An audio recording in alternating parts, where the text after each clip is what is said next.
Sarah Martinez had always been the kind of person who pushed through pain. At 28, she worked as a physical therapist at St. Mary's Rehabilitation Center, helping others rebuild their lives after accidents, surgeries, and illnesses. Her colleagues knew her as someone who never missed a day, never complained, and always had a smile ready for her patients. That reputation made what happened next all the more shocking to those around her. It started on a cold Tuesday morning in November when Sarah walked into the employee break room, moving slightly slower than usual. Her supervisor, Janet Morrison, noticed immediately. Janet had been managing the physical therapy department for 15 years and prided herself on reading people well. Something about Sarah's careful movements and the way she held her left side caught her attention. "Everything okay, Sarah?" Janet asked, looking up from her coffee. Sarah forced a smile, the same one she gave to patients who were struggling with painful exercises. "Just a little sore this morning. Nothing I can't handle." But Janet wasn't convinced. Over the next few days, she watched Sarah more closely. The young therapist was definitely moving differently. She seemed to favor her right side when lifting equipment, and there were moments when Janet caught her wincing when she thought no one was looking. During team meetings, Sarah would shift in her chair frequently, and once, Janet saw her press her hand against her ribs when she thought everyone was focused on the presentation. The first real confrontation came on Friday. Sarah had called in sick, something that was completely out of character for her. When she returned on Monday, Janet pulled her aside. "Sarah, we need to talk," Janet said, closing the door to her office. "I've been watching you, and something is clearly wrong. You're moving like someone in pain, and now you're calling in sick. What's going on?" Sarah sat in the chair across from Janet's desk, her hands folded carefully in her lap. She had been dreading this conversation. How could she explain what was really happening without sounding like she was making excuses? How could she tell her boss about the nights she spent awake, the constant ache that had become her unwelcome companion, the way even simple tasks had become monumental challenges? "I've been dealing with some physical issues," Sarah said carefully, "but I'm managing them. It won't affect my work." Janet leaned forward, her expression skeptical. "Sarah, if you're having health problems, you need to be honest with me. This job requires physical demands. You're lifting patients, demonstrating exercises, being on your feet for hours. If you can't perform your duties—" "I can perform my duties," Sarah interrupted, perhaps more sharply than she intended. "I just need some time to work through this." That's when Janet's tone changed. "Look, Sarah, I've seen this before. Young therapists who think they're invincible, who push themselves too hard, and then look for ways to get out of the demanding parts of the job. If you're looking for light duty or some kind of accommodation, you need to be upfront about it." The accusation hit Sarah like a physical blow. Janet thought she was faking. Janet thought she was trying to get out of work, looking for an easy way out. The irony was almost unbearable. Here she was, struggling every day to keep up with her full workload despite pain that sometimes took her breath away, and her supervisor thought she was malingering. "That's not what this is," Sarah said quietly, but she could see in Janet's eyes that the damage was done. Doubt had been planted. Over the following weeks, that doubt spread like wildfire through the small rehabilitation center. Janet, whether intentionally or not, began making comments to other staff members. She would mention Sarah's situation in passing, always with air quotes around words like pain and condition. She started scheduling Sarah for easier assignments, then complained to colleagues about having to accommodate someone who couldn't handle the regular workload. The other therapists began to notice. Mike Chun, who had worked alongside Sarah for 3 years, started making jokes about her mysterious ailment. During lunch breaks, he would dramatically hold his side and sigh. "Oh no, I think I have Sarah syndrome." Others would laugh, and Sarah would force herself to smile along, not wanting to seem like she couldn't take a joke. But it wasn't just the jokes. Sarah began to notice the looks, the whispered conversations that stopped when she entered a room, the way colleagues would exchange glances when she had to sit down between patients or when she moved more slowly than usual. The supportive work environment she had loved was becoming a place of judgment and suspicion. Dr. Peterson, the center's medical director, called Sarah into his office 3 weeks after her conversation with Janet. He was a kind man in his 60s who had always been supportive of his staff, but even his demeanor seemed different now. "Sarah, I've been hearing some concerns about your performance," he began, shuffling through papers on his desk. "Janet mentioned that you're having some health issues that might be affecting your work. I want you to know that we're here to support you, but we also need to make sure our patients are getting the best care possible." Sarah felt her heart sink. "Dr. Peterson, my patient care hasn't suffered. I've never missed a treatment session, never failed to complete my documentation, never had a patient complaint. That may be true, he said, but Janet is concerned about your physical capabilities. She mentioned that you've been asking for lighter assignments, that you seem to be in discomfort during the day. I haven't asked for anything, Sarah protested. Janet has been giving me different assignments, but I never requested them. Dr. Peterson looked uncomfortable. Well, perhaps there's been a miscommunication. But, Sarah, if you're dealing with a medical condition, you need to either get proper treatment or consider whether this is the right job for you. We can't have therapists who aren't physically capable of doing the work. The meeting ended with Dr. Peterson suggesting that Sarah consider taking medical leave to address whatever issues she was having. He said it kindly, but the message was clear. Fix this or find another job. That night, Sarah sat in her small apartment, finally, allowing herself to feel the full weight of what was happening. She had been fighting two battles, one against the pain that had been her constant companion for months, and now another against the people she had thought of as friends and colleagues. The second battle was proving to be just as exhausting as the first. She looked at herself in the bathroom mirror, carefully lifting her shirt to examine the area that caused her so much trouble. The scar was still angry-looking, still tender to the touch. The doctors had told her it would take time, that healing was a process, that she needed to be patient with herself. But how could she be patient when everyone around her thought she was faking? Sarah had always been private about her personal life. Her colleagues knew her as competent and professional, but she had never shared details about her struggles, her fears, or her pain. Now that privacy was being used against her, because she hadn't immediately disclosed her medical situation, people assumed there wasn't one. Because she tried to maintain her professionalism and continue working normally, they thought she was being deceptive. The worst part was the isolation. Sarah had always found strength in her work, purpose in helping others recover from their own physical challenges. Now, the very place that had given her life meaning was becoming a source of daily humiliation. She dreaded going to work, dreaded the looks and whispers, dreaded having to prove herself over and over again to people who had already made up their minds about her. She thought about her patients, many of whom were dealing with invisible pain and disabilities. How many times had she encouraged them to advocate for themselves, to not let others' perceptions define their reality? Now she was facing the same challenge, and she was failing miserably. As she prepared for bed, Sarah made a decision. She couldn't continue like this. Something had to change. She couldn't keep pretending that the whispers and accusations didn't hurt, couldn't keep trying to work twice as hard to prove herself to people who had already decided she was dishonest. Tomorrow, she would start fighting back, but first, she needed to decide exactly how. The battle for her professional reputation was just beginning, and Sarah was about to learn that sometimes the hardest fights are the ones you never expected to have to win. The next morning, Sarah woke up with a determination she hadn't felt in weeks. She had spent most of the night thinking about her situation, and she realized that her silence had become her enemy. By trying to protect her privacy and maintain her professional image, she had created a vacuum that others had filled with assumptions and accusations. She arrived at work early, hoping to catch Janet before the day got busy. She found her supervisor in her office, reviewing patient schedules for the week. Sarah knocked on the doorframe, and Janet looked up with an expression that was already defensive. "Janet, I'd like to talk to you about what's been happening," Sarah began, closing the door behind her. Janet set down her papers and leaned back in her chair. "Sarah, I hope you're here to tell me you're seeking proper medical attention for whatever is going on with you. Dr. Peterson and I have been discussing your situation, and we're concerned." "That's exactly what I want to talk about," Sarah said, taking a deep breath. "I think there's been a serious misunderstanding about my medical situation. I'm not making excuses or trying to avoid work. I'm dealing with a legitimate medical condition that I've been trying to manage while maintaining my full workload." Janet's expression remained skeptical.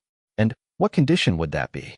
Because from where I sit, it looks like you're having some general discomfort and using it to justify reduced performance."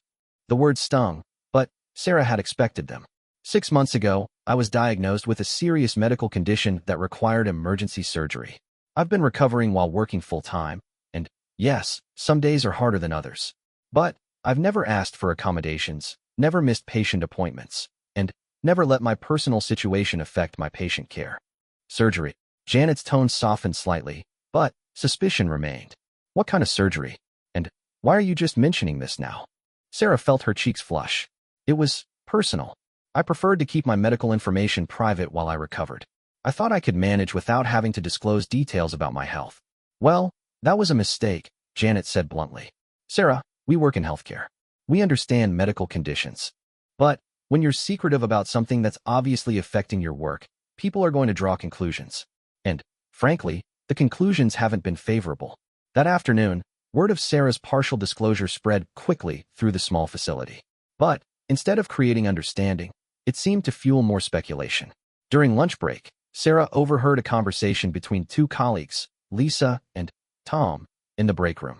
So now she's claiming she had surgery, Lisa said, unwrapping her sandwich. Convenient timing for that revelation, don't you think? Tom shrugged. I mean, if she really had surgery 6 months ago, why not just say so from the beginning? It's not like we would have judged her for having a medical procedure. Exactly, Lisa continued. It feels like she's just coming up with explanations because she got called out. I've worked with people who have had major surgeries, and they're usually pretty open about it. They don't act all mysterious and then, suddenly, reveal it when they're in trouble. Sarah stood frozen in the doorway, her lunch tray trembling in her hands. She turned around and walked back to her office, her appetite completely gone. The partial truth had somehow made things worse, not better. Now people weren't just questioning whether she was in pain. They were questioning whether her entire story was fabricated. Mike Chun, who had been making jokes about her condition for weeks, cornered her later that day. Hey Sarah, heard you finally came clean about having surgery. What was it for, if you don't mind me asking? Sarah felt trapped. She had revealed just enough to raise more questions without providing enough information to satisfy anyone's curiosity. It was a personal medical matter, Mike. I'd rather not go into details. Mike's expression showed his frustration. Look, Sarah, I'm trying to understand here. We've all been wondering what's going on with you for months. You tell Janet you had surgery, but you won't tell anyone what kind? How are we supposed to know if you're being straight with us? You're supposed to trust me, Sarah said quietly. We've worked together for 3 years. When have I ever been dishonest with you? I don't know, Mike said, and his honesty was brutal. I used to think never, but this whole situation has me questioning everything. Why all the secrecy? Why wait until you're backed into a corner to mention surgery? It just doesn't add up. That evening, Sarah called her best friend Emma, who lived across the country. Emma was the only person in her life who knew the full story of what Sarah had been through, and talking to her was the only thing that still felt safe.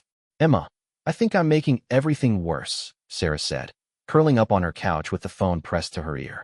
I told Janet about the surgery, but I couldn't bring myself to give details, and now everyone thinks I'm lying about the whole thing. Emma's voice was warm, but concerned. Honey, I know you value your privacy, but maybe it's time to be completely honest.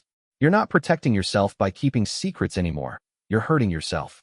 But, Em, how can I tell them about everything? How can I explain what really happened without it becoming the only thing anyone sees when they look at me? Sarah, what happened to you was traumatic and life-changing, but it doesn't define your entire existence. These people are your colleagues, not strangers. They deserve to know the truth, and you deserve to have them understand what you're really dealing with. Sarah knew Emma was right, but the thought of full disclosure terrified her. She had worked so hard to rebuild her life after the incident, to return to normalcy, to be seen as competent and professional rather than as a victim or a patient. The idea of voluntarily giving up that carefully constructed image felt like losing herself all over again. The next day brought a new challenge. Dr. Peterson called Sarah into his office again, this time with Janet present. Sarah's heart sank as she saw the formal documentation spread across his desk. Sarah, we've been discussing your situation, and we feel we need to take some concrete steps, Dr. Peterson began. Janet told me you mentioned having surgery 6 months ago, but you haven't provided any medical documentation or requested any formal accommodations. I didn't think I needed accommodations, Sarah said. I've been managing my responsibilities. Janet leaned forward. But that's just it, Sarah. We don't think you have been managing them effectively. Your colleagues have expressed concerns about your physical capabilities, and without proper medical documentation, we can't determine what support you might need or whether you're fit for full duty. Dr. Peterson nodded. We're going to need you to undergo a fitness for duty evaluation. We need documentation from your physician about your current medical status and any limitations you might have. Until we have that information, we're placing you on administrative leave. Sarah felt the room spin around her. You're suspending me? We're not suspending you, Dr. Peterson said carefully. We're placing you on paid administrative leave pending medical clearance. This protects both you and our patients while we sort out the situation. But I haven't done anything wrong, Sarah protested. I haven't failed to complete any assignments, haven't had any patient complaints, haven't violated any policies. Janet's expression was stern. Sarah, you've been working with what appears to be an undisclosed medical condition for months. You've been moving like you're in pain, calling in sick, and being secretive about your health status. In healthcare, that's a liability issue. We have to protect our patients and our facility. As Sarah walked out of the building that day, carrying a box with her personal items from her desk, she felt like she was in a nightmare. In trying to maintain her privacy and dignity, she had lost her job, her colleagues' respect, and her professional reputation. The whispers and speculation would only get worse now that she was on forced leave. She sat in her car in the parking lot for nearly an hour, watching her former colleagues come and go.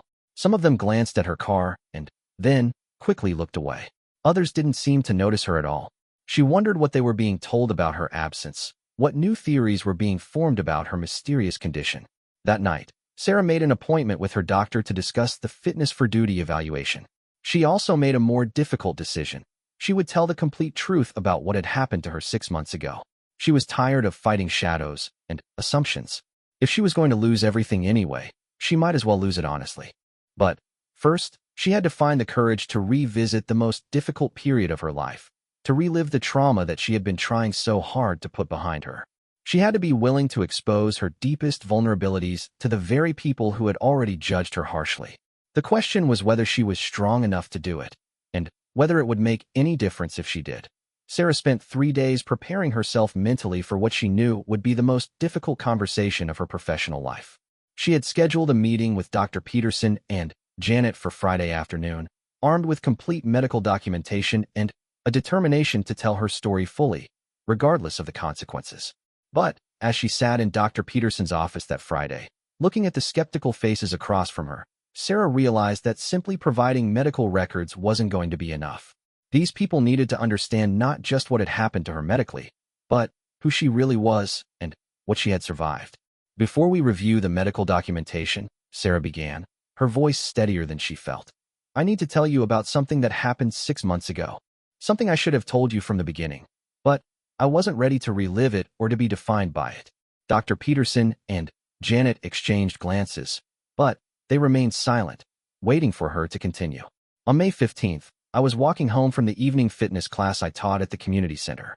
It was about 9:30 p.m., and I was taking my usual route through downtown. I had walked that same path hundreds of times without incident. It was well lit, relatively busy, and I felt safe. Sarah paused, surprised by how difficult it still was to say the words aloud. A man approached me near the corner of 5th and Main. At first, I thought he was just asking for directions, or maybe money. But when I tried to keep walking, he grabbed me and demanded my purse and phone. Janet's expression was beginning to change from skepticism to concern, but Sarah continued before she could lose her nerve. I should have just given him what he wanted. That's what everyone tells you to do, right? Don't fight back. Possessions aren't worth your life. But in that moment, I wasn't thinking clearly. I was scared and confused, and when he grabbed me, I tried to pull away. Sarah took a shaky breath. He had a knife. When I tried to get free, he stabbed me in the left side, just below my ribs. The blade penetrated about 4 inches deep and punctured my spleen. Dr. Peterson sat forward, his medical training immediately engaged.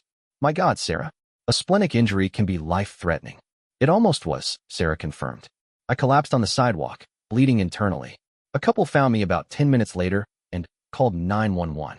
By the time I got to the emergency room, I had lost almost 2 units of blood. They had to do emergency surgery to repair the spleen and stop the internal bleeding. The room was completely quiet now. Janet's face had gone pale, and she was staring at Sarah with a mixture of horror and growing understanding. The surgery took 4 hours, Sarah continued. They had to make a significant incision to access the damage, and because of the location of the injury and the extent of the repair work, the recovery was complicated. I spent 8 days in the hospital and then another month at home recovering before I could even consider returning to work. But that was 6 months ago, Janet said quietly. You've been back at work for how long? For months, Sarah replied. I came back as soon as my surgeon cleared me for full duty. But The truth is, I wasn't really ready. I was eager to get back to normal, to feel useful again, to stop feeling like a victim. I pushed myself to return before I was completely healed, both physically and emotionally. Dr. Peterson was reviewing the medical records Sarah had brought.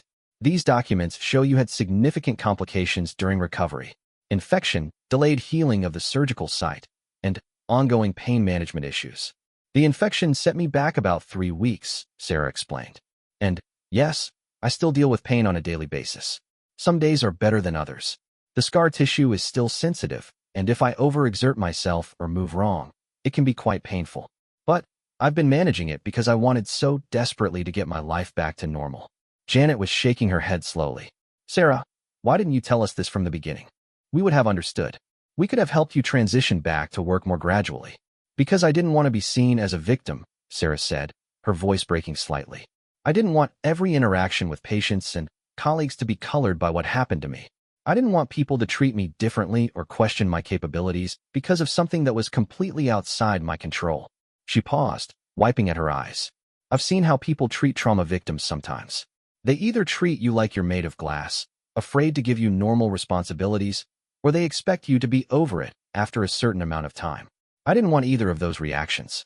I just wanted to be Sarah the physical therapist again, not Sarah the stabbing victim.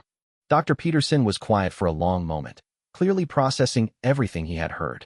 Sarah, you've been working with a serious injury, dealing with chronic pain, and managing trauma recovery, all while maintaining a full patient load. That's extraordinary, actually.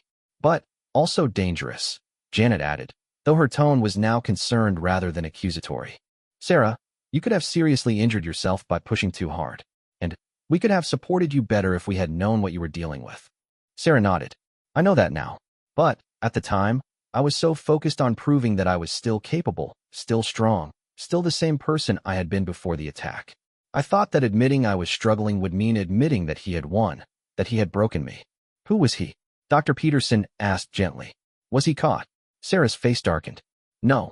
He ran after he stabbed me, and, despite having security cameras in the area, they never found him. The police worked the case for several weeks, but, with no witnesses and only a vague description, the trail went cold. He's still out there somewhere. The weight of that statement settled over the room. Not only had Sarah survived a violent attack and major surgery, but she was also living with the knowledge that her attacker had never been held accountable. The hardest part, Sarah continued, wasn't even the physical recovery. It was the way the attack changed how I see the world. I used to feel safe walking alone at night. I used to trust that bad things happen to other people, not to me. Now I'm hypervigilant all the time. I check over my shoulder constantly. I avoid certain streets, certain times of day. And coming to work was one of the few places where I still felt like myself. Janet's eyes were filled with tears now. And we took that away from you. We made you feel unsafe here too. I don't blame you, Sarah said quickly. You didn't know. And I understand why my behavior seemed suspicious. I was being secretive, I was clearly in pain, and I wouldn't explain why. From your perspective, it probably did look like I was trying to get out of work or making excuses. Dr. Peterson leaned back in his chair. Sarah, I owe you an enormous apology. We all do. The way we handled this situation was completely wrong. We should have approached you with compassion and support, not suspicion and accusations. The question now, Janet said, is how do we fix this? How do we support you moving forward? And how do we repair the damage we've done to your reputation here? Sarah had been dreading this moment almost as much as she had been hoping for it. Honestly, I don't know if it can be fixed.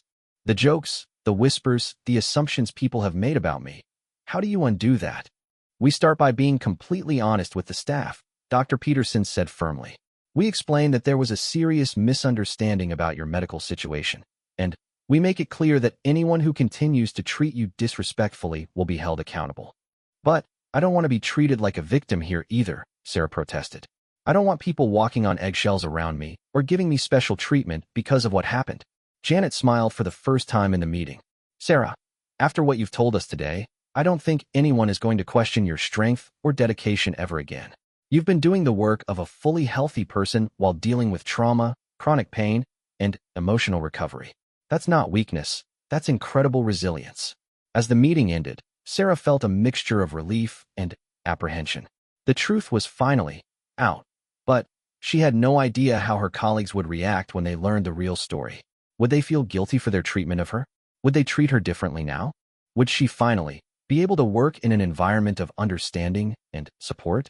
She was about to find out that sometimes the truth can be more powerful than any defense, and that courage isn't the absence of fear.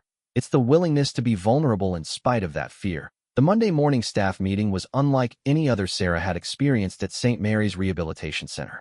Dr. Peterson had called all the physical therapy staff together, along with several nurses and support staff who had been involved in the speculation about Sarah's condition. As she walked into the conference room, Sarah could feel the tension in the air and see the curious glances directed her way. She had spent the weekend wondering if she had made the right decision in revealing her story. The safety of her secret was gone forever now, and there was no going back. Her trauma, her pain, her most vulnerable moments were about to become known to everyone she worked with. The thought terrified her almost as much as walking home alone at night now did. Dr. Peterson stood at the front of the room, his expression serious and somewhat uncomfortable. I've called this meeting to address a situation that has developed over the past few weeks regarding one of our team members. Sarah Martinez has been the subject of speculation and, frankly, unfair treatment based on misunderstandings about her medical condition. Sarah saw several people shift in their seats. Mike Chen wouldn't meet her eyes, and Lisa was staring down at her hands. Janet sat beside Dr. Peterson, her face showing the guilt she had been carrying since Friday's revelation. I want to be very clear about something, Dr. Peterson continued. Sarah has been working with a serious medical condition that resulted from a violent crime she survived 6 months ago. She underwent emergency surgery for life-threatening injuries and has been managing chronic pain and trauma recovery while maintaining her full professional responsibilities. The room was completely silent. Sarah could hear her own heartbeat in her ears as she watched her colleagues' faces change from confusion to shock to dawning comprehension. Sarah has graciously agreed to share her story with you, not because she owes us an explanation, but because she wants to clear the air and move forward. I want everyone to listen carefully and think about how our assumptions and gossip have affected someone who deserved our support, not our suspicion. Sarah stood up on unsteady legs. She had practiced what she wanted to say, but looking at the faces of people she had worked with for years, people who had joked about her pain and questioned her integrity, the words seemed inadequate. 6 months ago, I was attacked while walking home from work, she began, her voice barely above a whisper. A man stabbed me and left me bleeding on the sidewalk. I almost died that night. The silence in the room was deafening. Sarah could see tears forming in several people's eyes, and Mike Chen had gone completely pale. I had emergency surgery to repair my spleen and stop internal bleeding. I spent over a month recovering before I could return to work. But when I came back, I was determined to prove that I was still the same person, still capable of doing my job. I didn't want to be seen as a victim or treated differently because of what happened to me. Sarah took a shaky breath. I know my behavior over the past few weeks seemed suspicious. I was in pain some days, and I was trying to hide it. I was protective of my privacy about my medical situation. I can understand why that might have raised questions. Tom Williams, one of the senior therapists, raised his hand tentatively. Sarah, we had no idea. We thought. Some of us thought you were trying to avoid the heavier physical aspects of the job. I know, Sarah said, and I don't blame you for that. I wasn't being honest about what I was dealing with. But the truth is, some days the pain is overwhelming. Some days, lifting heavy equipment or demonstrating certain exercises causes me significant discomfort. But I've been doing it anyway because I love this job and I needed to feel normal again. Lisa spoke up, her voice thick with emotion. Sarah, I made jokes. I said terrible things about you. I'm so sorry. We all did, Mike added, finally, looking at her. God, Sarah, we were so wrong. I can't believe what you've been going through while I was acting like such a jerk. Dr. Peterson stepped forward again. This situation has shown us that we have a problem with how we handle medical privacy and support our colleagues. Sarah's experience should never have happened here. She should have felt safe to share her medical needs without fear of judgment or speculation. Janet stood up next to him. I want to personally apologize to Sarah. As her supervisor, I should have approached her with concern and support, not suspicion. I let assumptions cloud my judgment, and I contributed to creating a hostile work environment for someone who was already dealing with trauma. Sarah felt tears streaming down her face now, but they were different from the tears she had shed over the past weeks. These weren't tears of frustration and isolation. They were tears of relief and surprisingly, hope. What happens now? Asked Maria Santos, one of the newer therapists who had remained quiet during the speculation, but had clearly been influenced by it. Dr. Peterson looked at Sarah. That's really up to Sarah. We've offered her whatever accommodations she needs to do her job comfortably. We've also discussed ways to modify some of her responsibilities during particularly difficult days, without reducing her overall contribution to the team. Sarah wiped her eyes and found her voice again. I don't want special treatment. I just want to work in an environment where I don't have to hide my struggles or pretend I'm superhuman. Some days I might need help with heavy lifting. Some days I might need to take breaks more frequently. But I also want to continue challenging myself and growing professionally. What about the person who attacked you? Tom asked quietly. Was he ever caught? Sarah's expression darkened. No, he's still out there somewhere. That's part of what I deal with every day, not just the physical pain, but the knowledge that he was never held accountable for what he did to me. The room fell silent again as the full weight of Sarah's situation sank in. She wasn't just dealing with the aftermath of a medical procedure. She was living with the ongoing trauma of violent crime and the frustration of an incomplete justice. Mike Chin stood up abruptly. Sarah, I need to say something. The things I said, the jokes I made, they were cruel and stupid even when I thought you were just, I don't know, having back problems or something. But knowing what you've really been through, knowing that you were dealing with trauma and pain and fear, and I was making fun of you. He stopped, choking up. I'm not just sorry. I'm ashamed. Other voices joined in, each person taking responsibility for their part in creating an atmosphere of suspicion and mockery around Sarah's condition. The apologies were heartfelt, but Sarah could see that her colleagues were also grappling with their own guilt and shame about how they had treated her. I need you all to know something, Sarah said, looking around the room at each person. I don't want anyone to feel guilty forever about this. We all made mistakes, me included. I should have been more open from the beginning. But what I want now is to move forward together, to learn from this experience, and to create a workplace where people feel safe to be honest about their struggles. Dr. Peterson nodded. That's exactly what we're going to do. We're implementing new policies around medical privacy and employee support. We're also going to have regular training sessions about recognizing and supporting colleagues who might be dealing with trauma or chronic health conditions. As the meeting ended, people approached Sarah individually to offer more personal apologies and support. Some shared their own stories of medical struggles they had kept private out of fear of judgment. Others offered practical help, rides home on difficult days, assistance with heavy patients, or simply someone to talk to when the pain was overwhelming. For the first time in months, Sarah felt like she belonged at St. Mary's again. But more than that, she felt like she had found her voice in a way she never had before. Speaking her truth had been terrifying, but it had also been liberating. She had faced her colleagues' judgment and found that honesty was more powerful than any defense she could have constructed. As she walked to her car that afternoon, Sarah realized that something fundamental had changed. She was no longer carrying her burden alone, no longer pretending to be someone she wasn't. The road ahead would still be challenging. Her pain wasn't going away, and her trauma would take time to fully heal. But she no longer had to travel that road in isolation.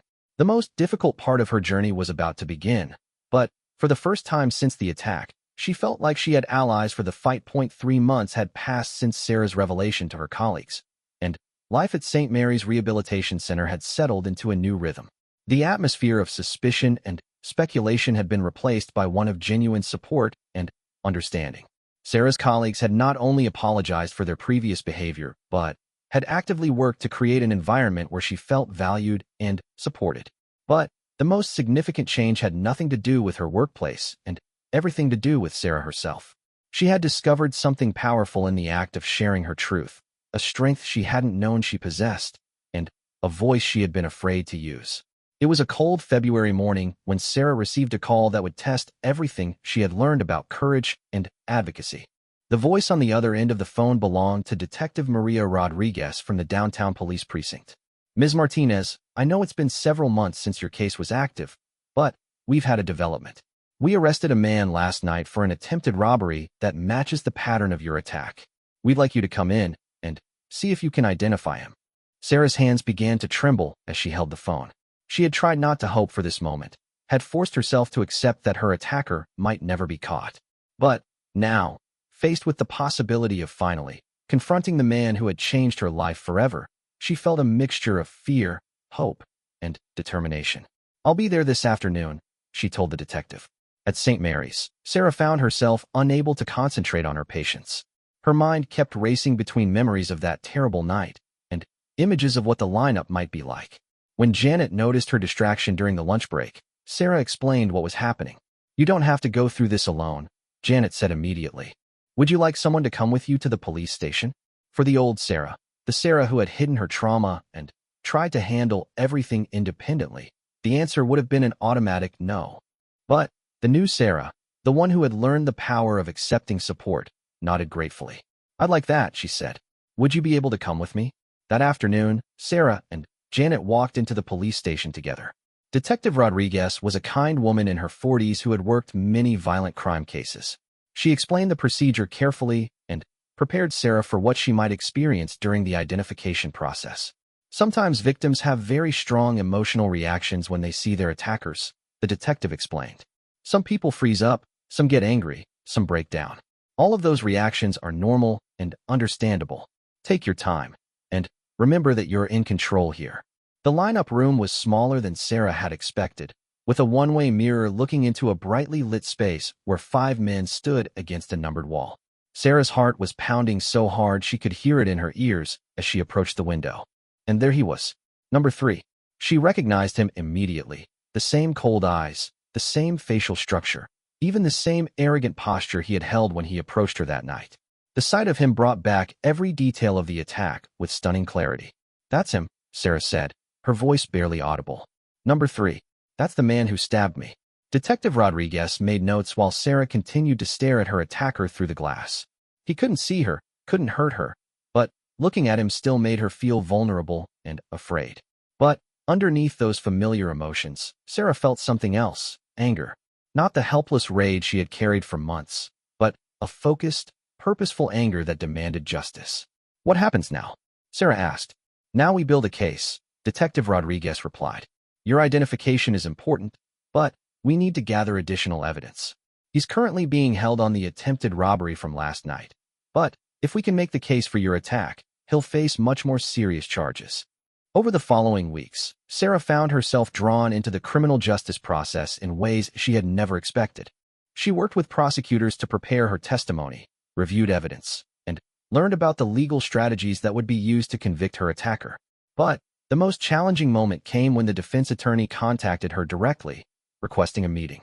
Sarah's victim advocate explained that this was unusual but not unheard of, especially in cases where the defense might be considering a plea bargain. "They want to meet with me?" Sarah asked, incredulous. "Why?" "Sometimes defense attorneys want to assess how a victim will present to a jury," her advocate explained. "They're trying to determine if you'll be a sympathetic and credible witness. It could actually work in our favor. If they realize you'll be a strong witness, they might encourage their client to accept a plea deal rather than go to trial." Sarah thought about the months of hiding her truth, of being questioned and doubted by people who should have supported her. She thought about the colleagues who had assumed she was lying, the supervisor who had suggested she was malingering, the friends who had questioned her credibility. "I'll meet with them," Sarah said. "But I want to do it on my terms." The meeting was scheduled for a Thursday afternoon at the prosecutor's office. The defense attorney, a sharp-looking woman in her 50s, sat across from Sarah with a legal pad and a skeptical expression. She began by asking routine questions about the night of the attack, Sarah's memory of events, and her subsequent medical treatment. But then, the questions became more pointed and personal. "Ms. Martinez, isn't it true that you waited several months to reveal to your employer that you had been the victim of a violent crime?" Sarah felt the familiar defensive reaction rising in her chest. This was exactly what she had feared, having her choice to maintain privacy used against her, having her coping strategies questioned and criticized. "Yes, that's true," Sarah replied calmly. "And during that time, your colleagues and supervisors questioned your work performance and suspected you of malingering?" "Yes.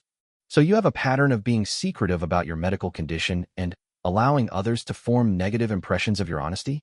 Sarah felt Janet tense up beside her, and her victim advocate started to object, but Sarah held up her hand. This was the moment she had been preparing for, probably without even realizing it, since the day she had first decided to tell her truth. "May I respond to that fully?" Sarah asked. The defense attorney nodded, probably expecting Sarah to become defensive or emotional. Instead, Sarah reached for the buttons of her cardigan sweater. You're asking about my credibility, about whether I can be trusted to tell the truth about what happened to me. You're suggesting that because I initially kept my medical condition private, I might be lying about the attack itself. She unbuttoned her sweater slowly and deliberately, then lifted the edge of her blouse to reveal the long, angry scar that ran along her left side. The scar that represented her survival, her strength, and her journey back to herself. This is what your client did to me, Sarah said, her voice steady and strong. This is a 4-inch stab wound that punctured my spleen and nearly killed me. This is emergency surgery and weeks of recovery and months of chronic pain. This is not something I made up or exaggerated. The room was completely silent. The defense attorney was staring at the scar, her expression shifting from skepticism to shock. You want to know about my credibility? Sarah continued, rebuttoning her sweater with hands that didn't shake. I am a healthcare professional who has dedicated her career to helping people recover from injuries and trauma. I have never been dishonest in my professional life, never been disciplinary action, never been questioned about my integrity until I became a victim of violent crime. She leaned forward, meeting the defense attorney's eyes directly. Yes, I kept my medical condition private from my employer initially. That's not because I'm dishonest, it's because I'm human. I was trying to protect my privacy and maintain my professional reputation while dealing with trauma. When that privacy was used against me, I chose to tell the truth, even though it made me vulnerable to exactly the kind of questioning you're doing right now. Sarah stood up, her victim advocate and Janet flanking her. Your client stabbed an innocent woman who was walking home from work. He left me bleeding on a sidewalk and ran away like a coward. He showed no remorse, took no responsibility, and would have never been caught if he hadn't tried to hurt someone else.